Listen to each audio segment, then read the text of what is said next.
Bueno, pues muchísimas gracias a los tres. Una iniciativa muy interesante, pensamos desde el SpainNAB, y que se traduce también en la colaboración de dos grandes entidades muy potentes en el ámbito social, como son la Fundación 11 y también la Fundación Repsol. Y ya vamos a empezar en el segundo bloque de la jornada, como ya se ha mencionado esta mañana, en materia de financiación europea.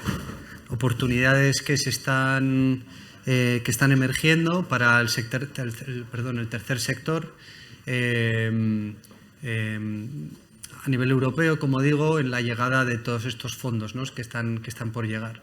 Y aquí vamos a centrar a lo largo de las próximas sesiones el tiro en dos fuentes de financiación concretas. En primer lugar, ESF Plus, que es el Fondo Social Europeo Plus. Como sabéis todos, está ahora en fase de negociación el nuevo marco multianual de la Comisión Europea 2021-2027 y que va a ir unido a una llegada mucho más grande de financiación, que es Next Generation EU, a pesar de que son cosas distintas, pero bueno, la llegada de financiación va a ser ingente. Y el Fondo Social Europeo ya tenía previsto una apuesta importante por la inversión de impacto, incluso antes de la pandemia, ¿no? De hecho, ya si echamos la vista atrás, 2014, la iniciativa portuguesa de referencia Portugal Innovación Social ya hizo uso a través de 3 programas operativos de más de 150 millones de euros del Fondo Social Europeo, a través de los cuales han construido o están construyendo ese ecosistema de impacto en Portugal, ¿no? Igualmente InvestEU, esto sí que es una nueva línea de financiación europea, concretamente a través de garantías, que van a ir orientadas a distintos sectores, y uno de ellos precisamente el sector social, a través de lo que llaman la Social Investment and Skills Window, la ventana de inversión social y capacidades.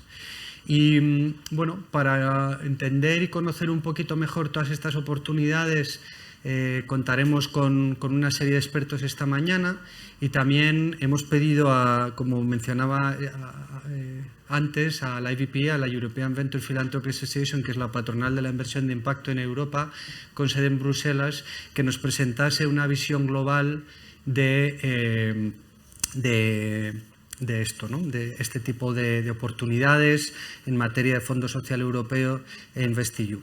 Pero antes de dar paso a Bianca Polidoro, vamos a lanzar un par de preguntitas a la audiencia para saber cuál es el entendimiento de la audiencia y concretamente del ámbito de las fundaciones en este tipo de financiación europea.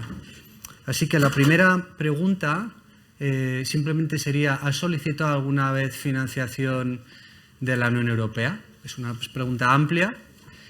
Sí, no. Evidentemente puede ser en distintas formas. La financiación europea, concretamente el Fondo Social Europeo, ha sido más clásica en forma de subvenciones y no tanto de instrumentos financieros, a pesar de que tenemos la iniciativa portuguesa, como decía antes.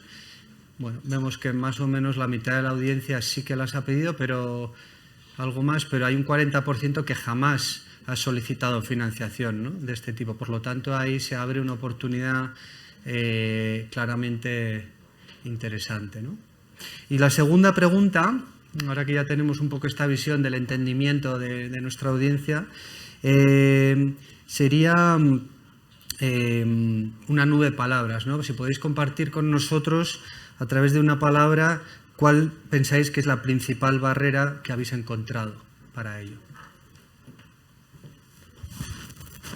Conocimiento. Es verdad que hay que conocer muy bien el entramado precisamente de los fondos europeos, la burocracia, vamos a decir, porque bueno, no deja de ser, este tipo de financiaciones tienen unos controles y unas auditorías muy estrictos, y que es verdad que a menudo pues, las fundaciones no tienen esas capacidades, ¿no? Complejidad, instrumentos, dificultad, tamaño, sobre todo conocimiento, ¿no? Tener el conocimiento, que eso es un poco lo que precisamente busca el SpainNAB, generar conocimiento, sobre todo muy práctico, de cara a facilitar el acceso a esta financiación. Esfuerzos, dificultad, miedo. Es verdad que puede ser ahí para la gente o las entidades poco acostumbradas puede haber un cierto temor a, oye, si solicito esta financiación y luego no soy capaz de presentar toda la documentación que la vale, pues en fin. Orientación, esfuerzo, bueno, vemos ahí una serie de palabras. Cofinanciación, muy importante. La cofinanciación, siempre la Comisión exige cofinanciación. Bueno, pasaremos a la siguiente pregunta. Esto era un poco para romper el hielo y ver un poco el conocimiento. Y ya por último, ¿entendéis las diferencias entre Fondo Social Europeo e InvestEU? Dos programas distintos. Totalmente, no. Vamos, que en este sentido, como era un poco de esperar y de ahí que hayamos hoy organizado estas sesiones, pues hay todavía un desconocimiento en torno a las diferencias de estos dos esquemas de financiación. Así que bueno, pues muchísimas gracias a la audiencia y a todos por participar en estas preguntas interactivas. And now I'll shift to English, so with no more delay, we are inviting here with us Bianca Polidoro. So Bianca Polidoro is the Senior Policy and EU Partnerships Manager at the European Venture Philanthropy Association. As I mentioned, is the main association to promote impact investment in venture philanthropy in Europe. She's based in Brussels, very close to the European Commission and all policymakers. So, Bianca, thank you very much for being with us today, and the floor is yours. Thank you. Thank you very much, Jose Luis. Thank you very much, SpainNAB. I hope you can hear me well. Actually, I understand a bit of Spanish, so I had the honor to understand your request, and I hope today I can tackle them during my presentation. And I would like to start with an overview of first of all, what EVP is and what does, and in particular on policy. So I hope the slides are on the screen right now.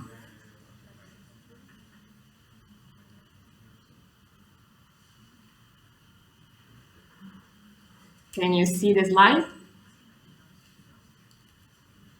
It's coming. Thank you. I wish to be today with you.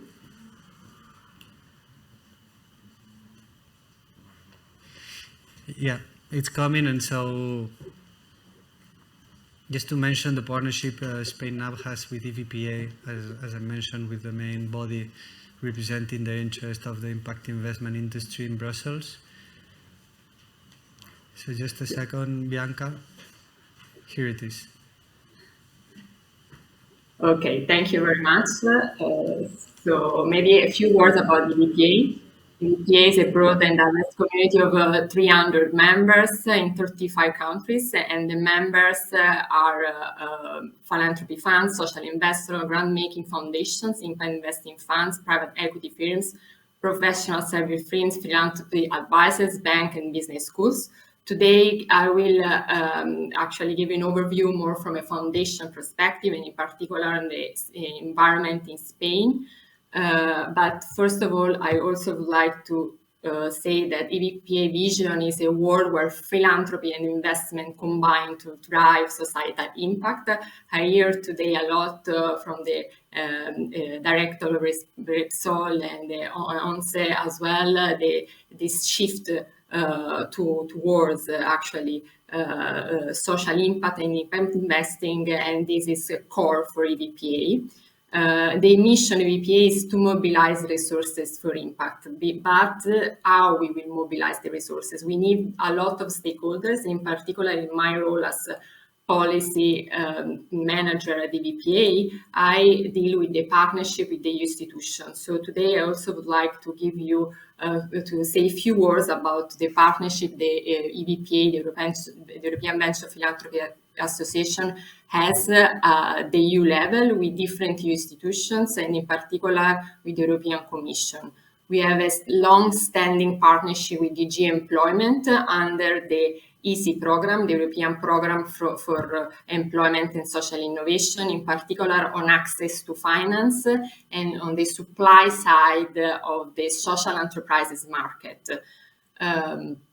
Apart from that, last year we also signed a very important partnership with the advisory hub of the European Investment Bank under the advisory platform for social outcomes contracting, where we actually are building more awareness on the social outcome contracting in general, on payment by results, financial instruments, and in particular on social impact bonds. We really feel that a lot of members of EPA are experts on social outcome contracting, and we are fostering this topic together with the member of the EPA. Last but not least, on the end of 2020, after a lot of efforts and complexity of the EU program, we signed a partnership with DG NEAR, another important DG at the EU level. Actually, this partnership, the goal of this partnership is to foster the impact investing, the social investment, also in Eastern Partnership countries and in Russia. Now, after saying that, I would like to go more in depth on, at least giving an overview, because then I will go more in depth on the two main programs to foster the social economy in Europe, European Social Fund Plus and InvestEU.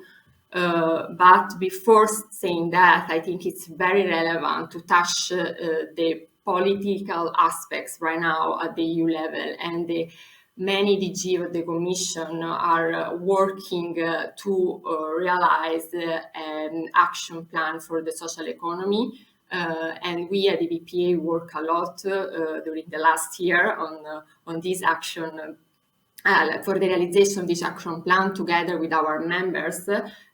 We actually had gathered quantitative and qualitative data, in particular the qualitative data were possible thanks to the exchange with our members, and we came out with 5 recommendations to the EU institution in general, but in particular to the EU Commission. You can read here in the slide the 5 recommendations: improve access to financial and non-financial resources to strengthen the capacity to co-invest, boost social innovation, pave the way towards future social taxonomy through impact measurement and management, ensure more targeted and consistent communication to improve the visibility and recognition of social economy organization, and make the EU social economy system a landmark within the global economy. So these are all 5 very important, but today I think what is relevant for us is this improve access to financial and non-financial resources and strengthen the capacity to co-invest. So I think the first recommendations is fundamental for us today, especially to go and understand a bit better these 2 projects that are coming from the budget of the Next Generation EU together with the multi-annual financial framework. And today I will drive you more in depth on the ESF Plus and InvestEU, but focusing a lot on the access points, so where I can access to this budget, the type of funding and the different investment areas. I think it's very relevant to understand the access points, because as I heard from the questions that José Luis asked to you today, there is a lot of complexity, there is a lot of need to understand better what this is about, how I can access to the funding, what is my role there. And today that's what we will do, understanding a bit more the position of impact investors in general, in particular foundations, and in particular in the Spanish ecosystem.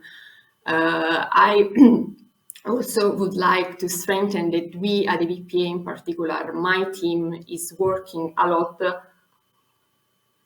on understanding how we can facilitate the access to a lot of funding that are now coming in thanks to the new budget of the European Commission. And we do this thanks a long selection of a lot of possibilities that they are published in the European Commission website.